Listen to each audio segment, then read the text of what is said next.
जय श्री कृष्णा दोस्तों, किशोरी क्रिएशन से मैं सपना शर्मा आप सभी का हार्दिक स्वागत करती हूँ आपके अपने चैनल पर। दोस्तों, आज के वीडियो में मैं आपके लिए ज्येष्ठ मास महात्म्य के अध्याय 6 की कथा लेकर के आई हूँ, जिसमें हम रंभा व्रत वर्णन महात्म्य के बारे में जानेंगे। इससे पहले कि ज्येष्ठ मास महात्म्य के अध्याय के वीडियो जो है मैंने मेरे चैनल पर डाले हुए हैं, आप उनको मेरे चैनल पर जाकर देख भी सकते हैं और श्रवण भी कर सकते हैं। ज्येष्ठ मास महात्म्य को सुनने के लिए रोज सवेरे ब्रह्म मुहूर्त में उठकर स्नान आदि से निवृत्त होकर स्वच्छ वस्त्र पहन करके श्री हरि विष्णु की उपासना करें और ज्येष्ठ मास महात्म्य का एक अध्याय नित्य प्रति सुने। आज मैं आपको ज्येष्ठ मास महात्म्य का 6ठा अध्याय सुनाऊंगी। परंतु 5वें अध्याय में स्कंद जी से ऋषियों ने पूछा कि स्त्रियों के सौभाग्य लिए कौन सा व्रत है और उसका क्या विधान है। स्कंद जी ने शिव जी के द्वारा पार्वती जी को बताई हुई कथा के अनुसार शुक्ल तृतीया को किया जाने वाला रंभा व्रत बताया, उसका महात्म्य बताया। अब आगे 6ठे अध्याय में भी हम जो है रंभा व्रत वर्णन महात्म्य का जो हम 6ठे अध्याय में भी सुनेंगे। आइए सुनते हैं 6ठा अध्याय। पार्वती जी कहने लगी कि हे प्रभु, इस व्रत का पूर्ण फल क्या है और किसने पहले इस व्रत को किया है, कृपया करके बतलाइए। तब शिव जी ने कहा कि त्रेता युग में पूर्ण होने पर किसी जगह धूर्जटी नाम का एक ब्राह्मण रहता था। ब्राह्मणों के कुल में पूजित, धनी और अनेक बंधुओं से युक्त था, परंतु संतानहीन होने से दुखी होकर महान नियम से स्थित होकर अनेक व्रत तथा दानों को करता था। इस प्रकार व्रत आदि करते हुए व्रत बहुत समय के पश्चात उसको एक मनोहर कन्या उत्पन्न हुई। अब वह पुत्री जैसे जैसे बड़ी हुई तो विवाह योग कन्या को देखकर वह ब्राह्मण अपनी स्त्री के साथ विचार करने लगा कि सुंदर कन्या को उसके समान कोई भी दिखाई नहीं देता है। ऐसा विचार कर वह वर देखने के लिए वह गया। एक गांव से दूसरे गांव गया, बहुत से नगरी में जाने के पश्चात राजाओं के महल में भी गया। अनेक क्षेत्रों में जाकर जब उस ब्राह्मण श्रेष्ठ को कन्या के योग्य वर न मिला, तब वह शुद्ध आत्मा ऋषियों के तपोवन में प्रवेश किया।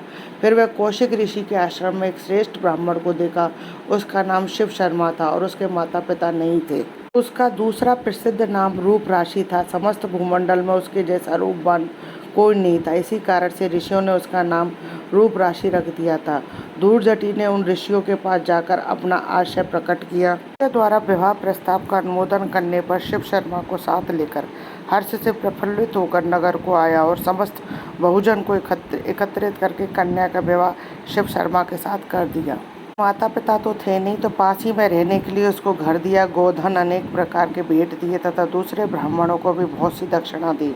शिव शर्मा सहित सुशीला और गुणवती के साथ प्रपंच जनित अपूर्व सुख का आनंद करने लगा।